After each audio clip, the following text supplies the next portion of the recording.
The body that shouldn't have been there. If you think you've seen everything in true crime, think again. Because what you're about to hear, no one saw coming. Before we begin, make sure you hit that subscribe button, drop a comment, and stay until the end, because this story only gets darker the deeper we go. The prison infirmary smelled of bleach, fear, and finality.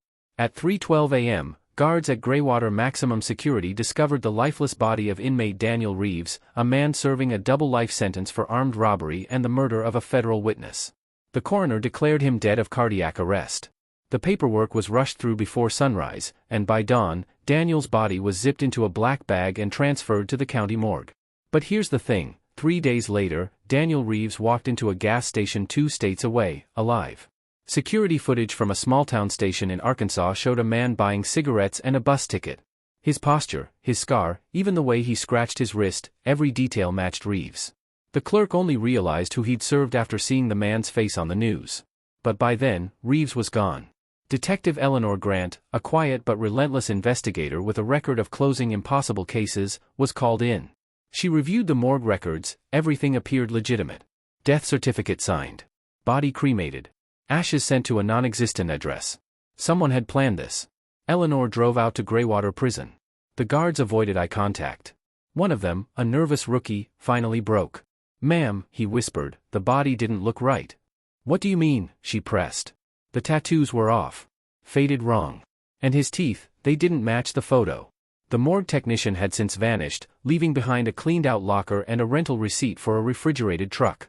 The same truck was found abandoned on the edge of a swamp, its contents burned beyond recognition. Eleanor pulled Daniel's file again. He had connections, deep ones. Before his arrest, he ran security operations for a private shipping company suspected of smuggling people across borders. During trial, he refused witness protection, saying only, "I'll handle my own safety." As she pieced the evidence together, a pattern emerged. The night before Daniel's death, the prison cameras glitched for exactly 7 minutes. Maintenance logs showed a service request filed under a fake name. A delivery truck entered the gate at 2:45 a.m., listed as medical waste disposal. Inside that truck, investigators later found traces of tranquilizer, latex gloves, and blood packets. Whoever pulled this off had inside help, someone high enough to override the system and erase a man's existence. Eleanor leaned back in her chair, a chill crawling down her spine. This wasn't a simple escape. It was a resurrection. Then, at 2:19 a.m. the following night, a call came through from a small motel outside Baton Rouge. The front desk clerk sounded terrified. "There's a man here," he whispered. "Says his name is Daniel Reeves, and he wants to turn himself in." When the police arrived, the room was empty. The bed still warm. And on the nightstand, written in smudged ink, was a note that read, "I died once already. Don't make me do it again." Eleanor stared at the paper, realizing what it meant. Daniel wasn't running from prison anymore.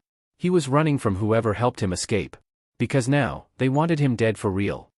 Days after the motel note was found, Detective Eleanor Grant received a new lead. A witness had spotted Daniel in New Orleans. A diner waitress described him as calm, polite, and scared. He'd left her a $100 tip and a message on the receipt. It wasn't supposed to go this far. Eleanor's gut told her this wasn't just a prison escape. It was a deal gone wrong. Surveillance footage from the diner's parking lot showed Daniel meeting a man in a dark SUV. The man handed him a small envelope. 30 seconds later, Daniel looked directly at the camera, almost as if he wanted to be seen, then got into the SUV. That same night, the SUV was found torched on a back road outside the city. Inside, police found 2 burned passports and a melted SIM card.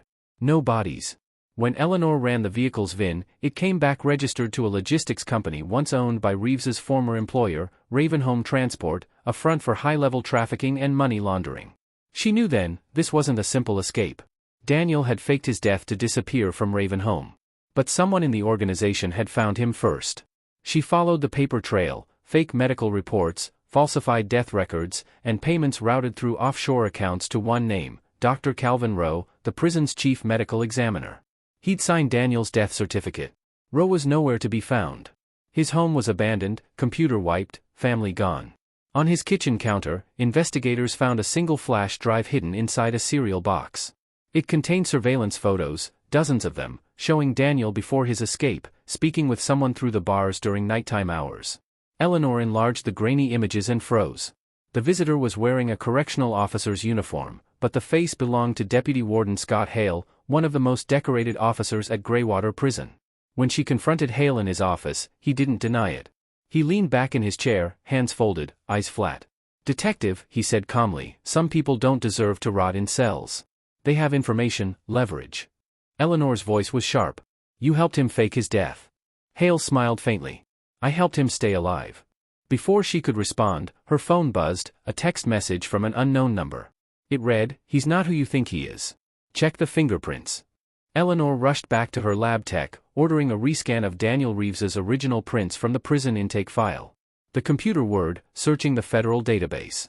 When the result appeared, every hair on her arms stood on end. The fingerprints didn't belong to Daniel Reeves at all. The man who escaped, who had supposedly died in Greywater Prison, was someone else entirely. The real Daniel Reeves had died months before his so-called heart attack, his body quietly replaced by another inmate under witness protection. Someone had switched their identities. The name attached to the prints was redacted, but one line of text was visible: Federal Informant. Classified Operation. Eleanor's mind raced. She wasn't just chasing a fugitive, she was walking straight into a government cover-up. That night, she received an untraceable call. A distorted voice whispered, "You're getting too close, detective. Stop digging, or you'll end up like Reeves." Then the line went dead. But the next morning, something worse happened. Deputy Warden Hale's car was found at the bottom of the river, doors locked from the inside, windows shattered. His body was missing. And in the glove compartment, police found a single photo. Daniel Reeves, alive, standing in front of an airplane hangar, holding a passport with a different name. Underneath, written in black marker, "Round 2 begins." The photo of Daniel Reeves in front of the airplane hangar became Eleanor's obsession. She zoomed in on the background, a rusted sign half covered in ivy that read, "Bayfield Aviation Services." It was an old cargo airstrip shut down years ago after a smuggling scandal. Now it was fenced off and forgotten, tucked deep in Louisiana's marshland. Eleanor went there alone. The place was eerily silent, except for the low hum of mosquitoes and the crunch of her boots over gravel.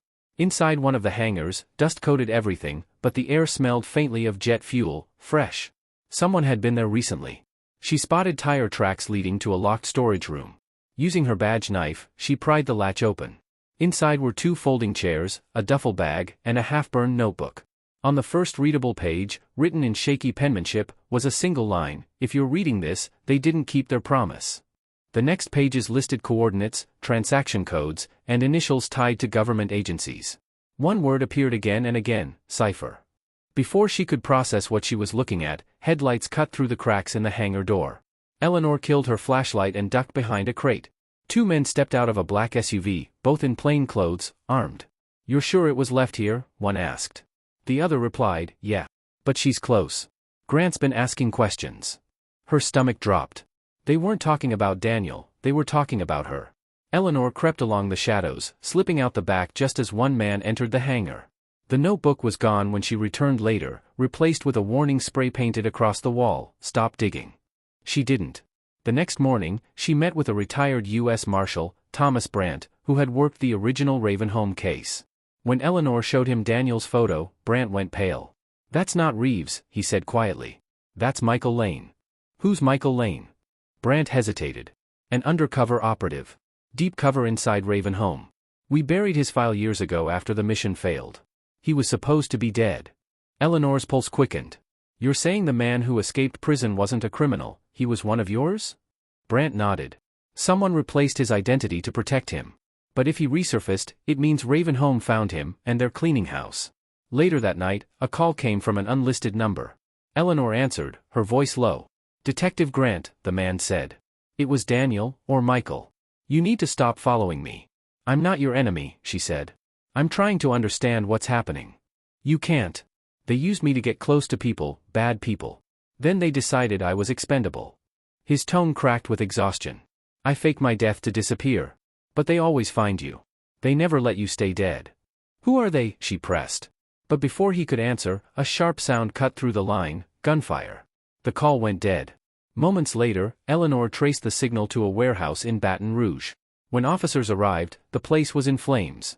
Inside, they found a body charred beyond recognition, burned next to a half-melted phone.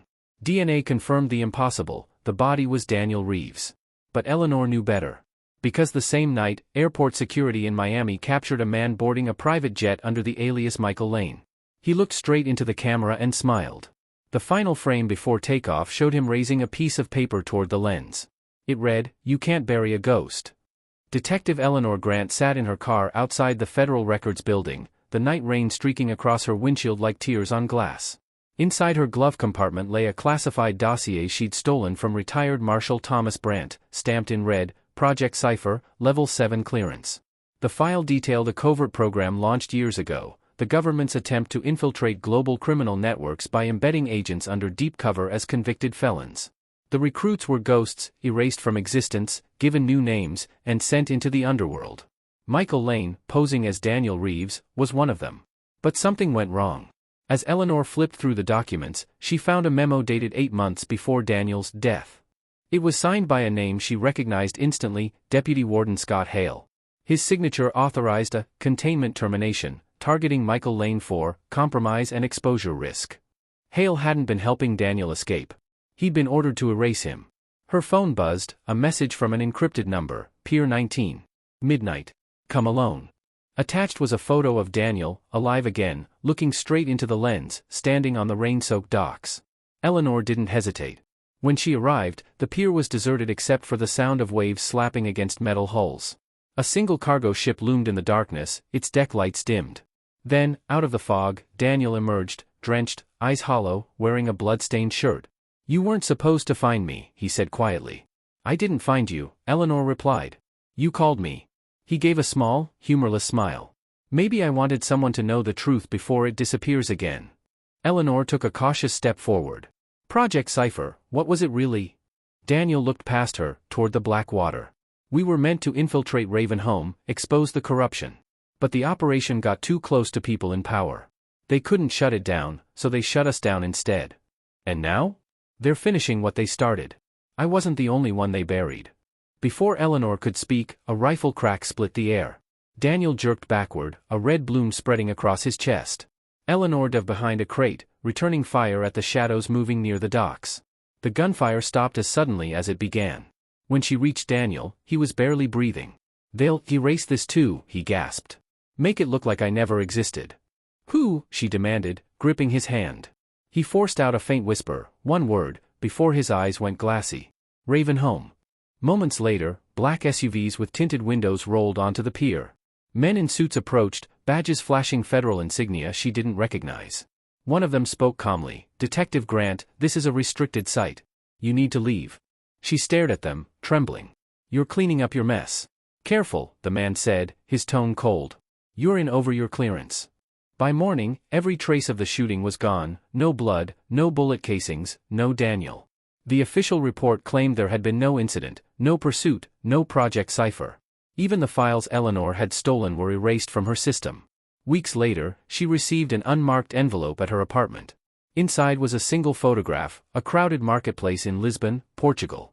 In the background, blurry but unmistakable, was Daniel, alive, walking among strangers. Scrawled on the back were 3 words that chilled her to the bone. "You can't kill silence." Eleanor stared at it for a long time, realizing the truth. Project Cypher wasn't just about infiltrating crime. It was about controlling it. And now, someone had made her part of their story. The case was closed on paper. But late at night, when she couldn't sleep, Eleanor would replay his final words over and over in her head. "They'll erase this too."